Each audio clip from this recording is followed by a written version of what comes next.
It's an honor to be here today, and inshallah over the next a little over 23 minutes, I'm going to try to share some reflections from the opening of Surah Maryam. So after the khutbah is done, after you get some time, I'd like you to spend some time reading the opening, the first few ayat, maybe the first page of Surah Maryam on your own, and do some reading and study on your own as well. This surah, the opening, is about a very important time in history. So I want to first tell you about that time. The children of Israel were chosen by Allah to be an example for all other nations before humanity. And they had many prophets, one after the other. And the Quran describes that they disgraced those prophets. In fact, they even killed many of those prophets. يَقْتُلُونَ النَّبِيِّينَ بِغَيْرِ الْحَقِّ. They were killing prophets without justification. So it's not just that they were not listening to them, they were even assassinating prophets of Allah, time and time again, alayhimus salatu wassalam. But this was almost the end of the line for them. Allah had given them many opportunities, and now we're getting close to the end. And by that time, they had reached a new level of corruption within them. So they had different layers of corruption, but the kind of corruption they reached by this time that is going to be described in the beginning of Surah Maryam is the height of their corruption. And how do we know that? Well, one of the ways you can think about that is this is right around the time Isa alayhi salam is born. So the last prophet that is going to speak to them directly is coming. This is their last shot. This is their last chance to get their act together. And if you study Jesus, even outside of the Quran, if you study what Jesus is saying to the Israelites in their own literature, in Christian literature, you'll find that he has no kind words for the Israelites. And he's extremely offensive at the level of corruption that they've reached. In fact, it's no surprise then that they orchestrated the attempt to get him executed, right? Because it was too much of a problem for them, and he was exposing their corruption too much. Now, he hasn't been born yet. The opening of the surah, he hasn't been born yet. It opens with actually his mother's uncle. It opens with Zakaria alayhi salam. And this khutbah is really about Zakaria alayhi salam, but I want you to know what Zakaria himself went through alayhi salam. He's Allah's prophet.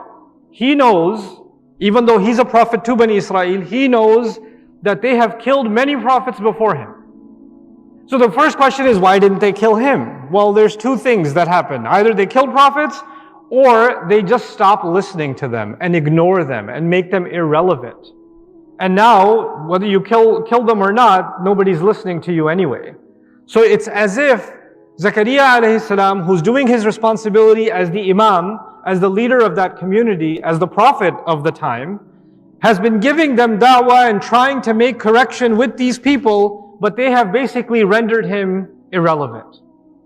And he knows even the people that are close to him, even they suffer from deep corruption.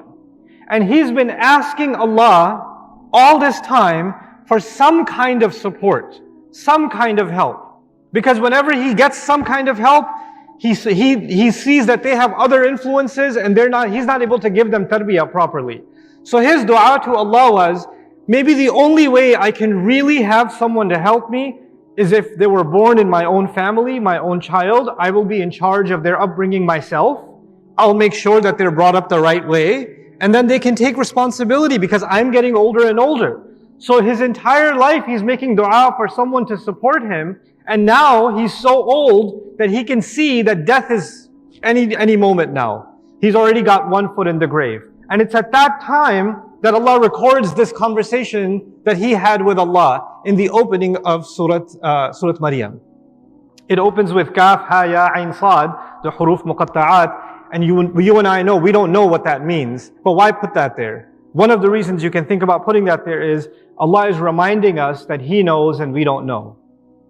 And He has wisdom we can never possess. He knows, He understands things that we can never understand. And when He plans the world the way He plans it, we see things happening in the world, we don't understand it. But the one who created this world and has the entire plan, He has knowledge and He has access that we can never have. Right? And when you see something in front of your eyes and you see it as a problem, like Zakaria alayhi salam, these were the Muslims of that time. They're not kuffar, they're the Muslims of that time. So he sees the Muslims of that time so corrupt, so lost, and he, even being a prophet of Allah, can't do anything about it. He seems to be helpless his entire life to be able to help these people, to do any kind of reform among them. And now he's reached an old age and he doesn't see anybody who's going to take over. And he's going to be gone. And what's going to happen to these people? The last voice that was there to speak the truth to them is about to die. And in that moment, he turns to Allah, and Allah describes, the opening is so remarkable, ذِكْرُ رَحْمَةِ رَبِّكَ عَبْدَهُ زَكَرِيَّا.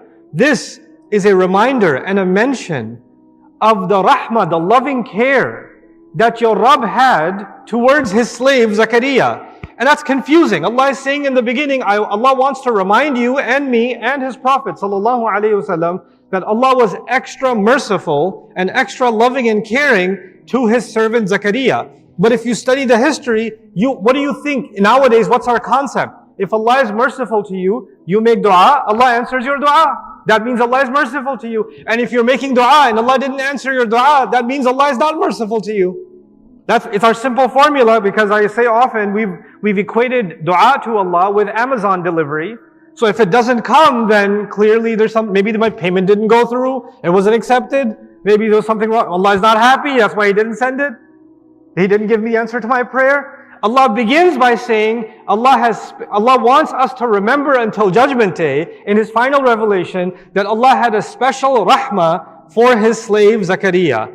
The slave of Allah who was asking Allah the same dua over and over again for years and years, and in all of those years, he never got that dua answered. He never got that dua answered. So what the first lesson to learn here is, your dua and my dua not being answered according to our timetable has nothing to do with the rahmah of Allah. It has nothing to do with the rahmah of Allah. And Allah wanted us to remember the rahmah He had for Zakaria forever. Now look at the frustration of Zakaria alayhi salam. Zakaria alayhi salam is among Muslims, and the vast majority of them are in deep corruption. He doesn't have any support system. Who's he going to You can complain about the kuffar to the believers. Who are you going to complain to about the believers themselves? Where are you going to go? Right? So he's in that state. And Allah says, إِذْ نَادَى رَبَّهُ نِدَاءً خَفِيًّا. When he called on his Rabb with a secret, silent call, he made sure nobody hears this dua. This is incredible. Now billions of people know this dua. Allah put it in the Quran. Now everybody knows it. But he made sure that his dua would be a secret. إِذْ نَادَى رَبَّهُ نِدَاءً خَفِيًّا. Now what's amazing about that is, one of the rahmah that Allah has given Zakaria alayhi salam, to this day, every time somebody's reciting the Quran and they recite Surah Maryam, who's getting the ajr? Who's getting the reward? And that dua he made in secret. No human being recorded it. No historian knew about it. No, it's not in the Bible. It's not recorded in their books because it was a secret dua. He didn't tell anybody. And he only told Allah. This is a conversation between him and Allah. And Allah knows. Only Allah knows this dua. And Allah decided to take that secret between him and his servant Zakaria and publish it in the Quran for us to know until Judgment Day. And every time we recite this dua, his maqam goes up. This is raf'u dhikr. This is Allah elevated him. So what does that mean? Maybe all those years, his pain, and in that moment of his death, when he was making this dua, his pain, in that time, he didn't even know that was the best moment of his life. Because that moment of his life was so beautiful, Allah put it in the Quran. It's so powerful, that moment. How would you know, and how will I know, what is the best moment of our life? Because people, when you ask, what's the greatest accomplishment of your life? You think of, well, I met the president, or I won this championship, or the day my business took off, or the day this happened or that happened. Major events in your life, right? And what people do with major events is they take a picture of them. They frame them in their house. They put them as the background on their phone, the wallpaper on their phone. This is the major event of my life. They wear it like a medal on themselves. And here you have, this man has this moment in his life, he wouldn't even know at the time. He wouldn't even know that was the most precious moment of his entire existence, even as a prophet. What is Allah teaching us through that? Allah is teaching us that my relationship with Allah, your relationship with Allah, it's nobody else's business. And we don't know which of our deeds are the most value to Allah. And maybe there's even an ishara, an inclination in this ayah to let us know that my private moments with Allah are the dearest ones to Allah. They might be the most precious ones to Allah. Because the public moments, everybody else can appreciate. But the private ones are especially only and only for Allah. Only and only. What an encouragement for you and I to take some time where nobody can see. You're at home, you're making salah, maybe your wife can see you raising your hands. Nah, not good enough. Not good enough. You got to be somewhere, nobody's around. And you're just having a conversation with Allah. You're just having that conversation. It's your nida'an khafiyya. You heard your beautiful Prophet Zakaria alayhi salam call on Allah secretly. It's just between him and Allah. You know what another meaning of that is? Whatever he was going to ask for, nobody ever heard about it. He didn't tell people, I ask Allah so many times, I tell Allah so many times this dua. And no, it's a secret dua. It's a secret, it's nida'an khafiyya. So nobody knows about it. It's only Allah who knows about it. What's happened in the age of social media is we like to publish our pain.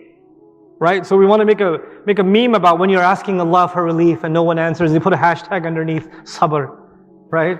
Like you. So we want to advertise our personal connection to Allah because it's something to promote in front of followers. Right? Or even if you're not on social media, you have people that are making a dua and they're not getting the answer in time and they're talking to everybody about it. They're saying, I keep asking Allah, I don't know when it's going to come. I keep asking, where's the nida' khafiyya? How is this an intimate conversation between the slave and the master? Right? The beauty of that is being highlighted in just إِذْ نَادَى رَبَّهُ نِدَاءً خَفِيًّا. Now look at his words. قَالَ رَبِّ إِنِّي وَهَنَ الْعَظْمُ مِنِّي. He said, my Rabb, my bones, I'm going to translate as literally as I can. My bones have become so weak, they don't listen to me anymore. I'm going to add some words here in English so you understand the balagha of the Arabic. My bones have become so weak, they are no longer listening to me. Some of you guys played sports when you were younger, you played basketball or whatever else, and then you turned 40. And then you're in your brain, in your mind, you're about to do a crossover, but your bones say, no, you're not. That's not what's going to happen right now. Right? So, and it happened a lot quicker in your head. But the bones are starting to give away. But he's now describing my body is no longer complying. It's no longer cooperating with me. It's become so weak. My bones I can feel it. I can feel it within me, the weakness within me. Now Allah knows his weakness more than he knows. He could have said, Ya Allah, you know. But actually, and the first thing he's saying, it sounds like he's complaining. Ya Allah, my bones hurt. Arthritis. Ya Allah, my back hurts. I have a hard time sitting down. Ya Allah, when I walk, I have to lean over. My bones don't comply. My knee hurts. I can't go up the stairs. Ya Allah, my hands are always in pain. I can't grab anything. You know? But he's turning to Allah and basically, look at the beauty of that. It's interesting. Another place in the Quran you find someone sharing their pain with Allah is Yaqub alayhi salam. إِنَّمَا أَشْكُ بَثِّي وَحُزْنِي إِلَى اللَّهِ. Right? Yaqub alayhi salam. And notice that in these ayat, he's going to say, يَرِثُنِي وَيَرِثُ مِنْ آلِ Yaqub. He's going to mention Yaqub alayhi salam later on. He sees a connection between him and Yaqub because what's the connection? Yaqub alayhi salam went through a lot of pain. He's also going through a lot of pain. رَبِّ إِنِّي وَهَنَ الْعَظْمُ مِنِّي. Then he says, وَاشْتَعَلَ الرَّأْسُ شَيْبًا. And what to speak of the bones. He literally says, my hair, it's as if a fire came and burnt my hair and it's turned into white ash. Basically, he's saying all my hair's turned white. And he's comparing age with a fire that burns through and you only have white ash left.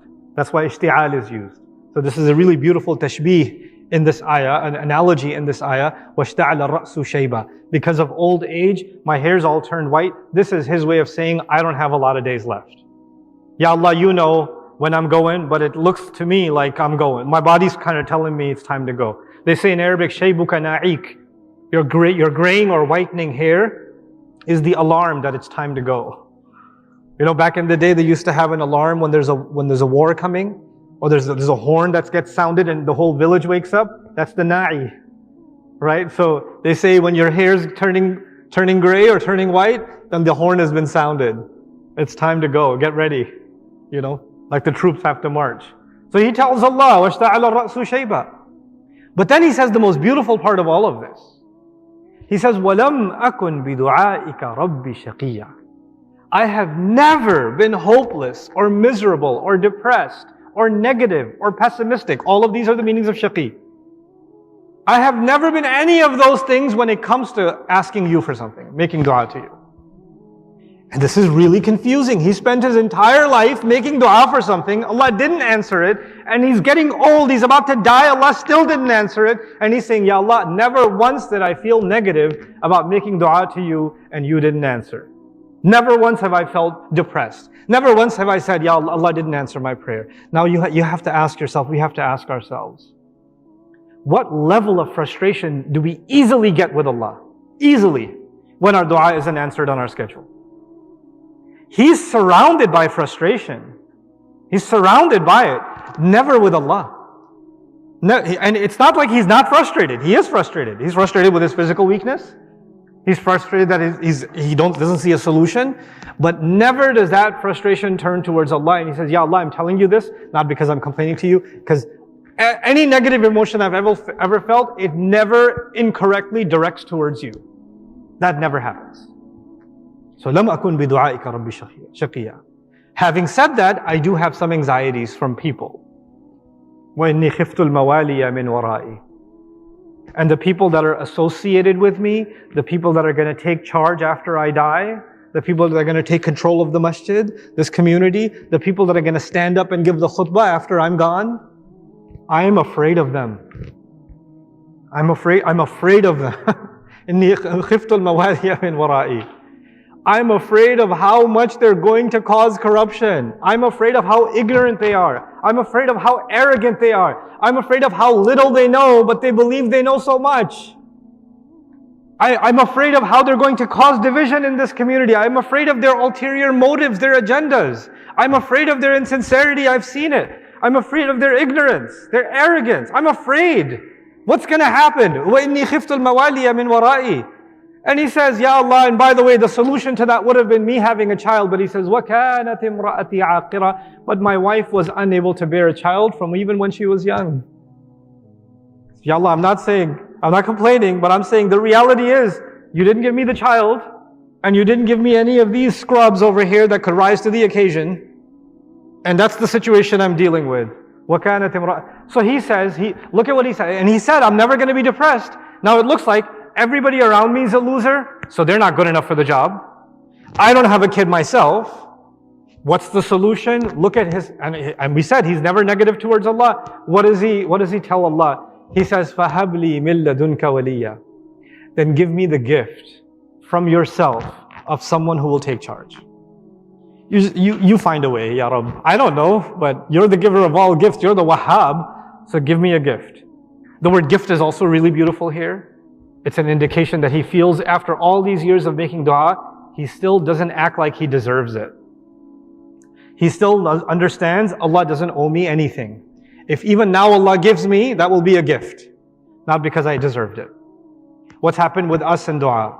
We make dua to Allah, and now all of a sudden, the dua, the answer to the dua, is almost an expectation from Allah that if Allah doesn't deliver, He hasn't met my expectations. I did my part of the deal, where's his part of the deal? Wait, hold on. If this is your expectation, then it would not be a hiba min Allah. It wouldn't be a gift, because a gift is not expected. Unless you have some really crazy drama auntie, she expects gifts. But gifts are not expected. Gifts are an unexpected thing. They're not earned. It's an unearned thing. He says, Ya Allah, I'm not entitled to it. But if you can just give me the gift of someone who will take charge after me. يَرِثُنِي وَيَرِثُ مِنْ آلِ يَعْقُوبَ. He will inherit me, and he will inherit from the family of Yaqub. Now notice, Yaqub was surrounded by sons who gave him grief. And Zakaria is surrounded by a qawm that is giving him grief. And he says, I need someone like a Yusuf who rises to the occasion. Where's my Yusuf? So he says, يَرِثُنِي وَيَرِثُ مِنْ آلِ يَعْقُوبَ. How beautiful. You know? And so even though the time for khutbah is up, just one more small thing I want you to remember from this. What did he ask for in this child that Allah will give, or this new wali that Allah will give him? What did he ask for in him? He said, وَجْعَلْهُ رَبِّي رَضِيًّا. This is isti'naf or i'tirad. وَرَبِّي اجْعَلْهُ رَضِيًّا. هذا هو ترتيب الكلام. ولكنه قال وَجْعَلْهُ رَبِّي رَضِيًّا. Make him, my Rabb, please just make him radi. And radi means two things in Arabic. One thing it means, Ya Allah, make him someone you are pleased with. It doesn't matter if I see something in them or not, so long as you see their potential, that's good enough for me. Because sometimes Allah sees something in someone, we can't see it. So long as he's good by you, that's good enough for me. That's so long as they meet your expectations, because I have my own expectations, that's good enough. What's the other meaning of radi? It actually means, Ya Allah, make him someone, no matter what happens, they stay content with you. You're content with them, but they also stay content with you. Like he himself, all these years, no prayer answered, but he's content with Allah. Ya Allah, I need someone who can live in a frustrating situation, in difficult circumstances, but never do those circumstances impact their relationship with you. That doesn't happen. They remain radi with you. They remain content with you. That's the kind of next generation I need. That's the kind of wali I need. This beautiful, private, personal dua was recorded.